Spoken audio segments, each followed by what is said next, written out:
What we're going to look at here is how to determine the domain and range of a function on a graph. Okay, so the domain, we're looking at the furthest right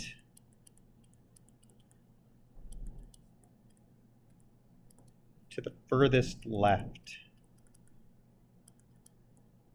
Remember, we have to use interval notation when we're looking at a graph because it's going to include every point that's included on this function, and there are infinite number of points in between the start and finish. Okay, so the domain, we're only looking at the x values. So I'm going to put an x here, okay? We're only looking at the x values. So if we go the furthest left on this function, we're going to end up with a value of x equals negative 11.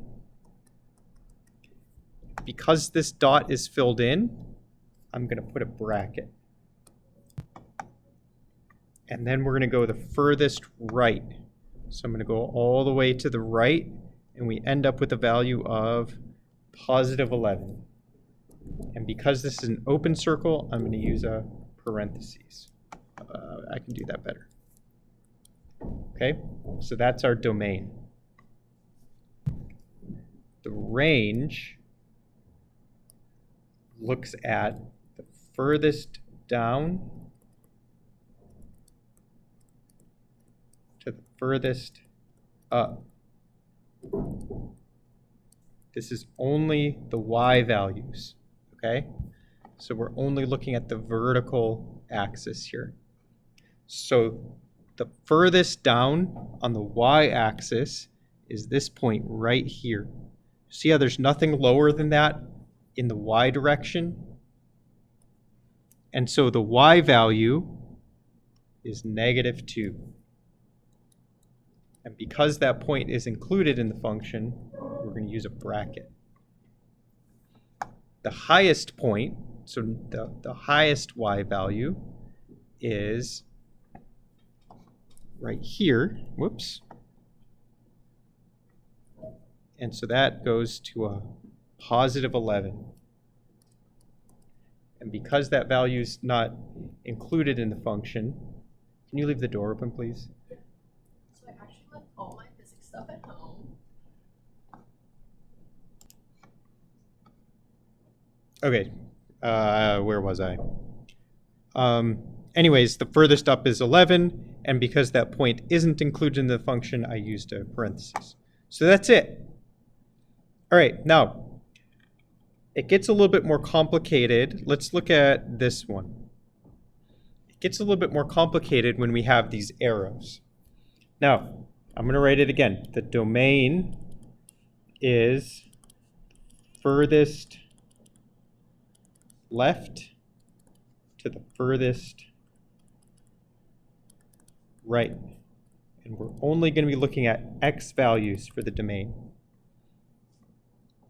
Okay? Now, these arrows mean that it goes forever in that direction. Okay? Now, if you look, every point that I choose on this function goes a little bit further to the left as I keep moving. So as this keeps going, you have a leftward trajectory. And because it goes forever, that means that in the x direction, if I choose a point over here, let's say, you could find a point on this function where x is equal to negative 7. But this will go on for forever until negative infinity. So when you have this arrow sort of pointing in a diagonal direction, that means it's going to go in the x direction forever. And so the domain is going to be negative infinity. We always use a parentheses here. And the same thing goes for the right direction. So every point that I choose on this function, I think we would all agree, you have a different x value, and it's moving further and further to the right. So this is going to go in the rightward direction to positive infinity.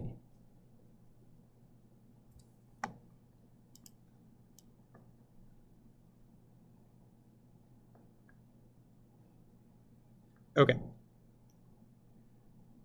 Now, the range, whoops, there we go. The range is going to be the furthest down. Whoa, I didn't spell that right at all. It's going to be the furthest down to the furthest up. So if I go and I find the lowest point, remember this is in the y direction. If I find the lowest point in the y direction, the furthest down, we're going to be right here. And so that's a y value of -4. And because that's included in the function, I'm going to put a bracket. Now if we look in the upward direction, this is going to go up forever because the arrow says it goes forever. Okay, in both directions it's going up forever. So it's going to positive infinity in the upward direction. All right, let's look at this one. So I'm going to go a little bit faster now. The domain is furthest right to the furthest left in the x direction. Remember, these arrows mean that the function goes forever. And just like the last one, if I choose any point, you can see x keeps getting further and further and further away from 0, or more and more negative. So it's going to go forever in the left direction, which means it's going towards negative infinity. And the same for the y direction. You're going to be able to find a spot where all of these points are included in the function. So it's going to be positive infinity in the other direction, in the rightward direction.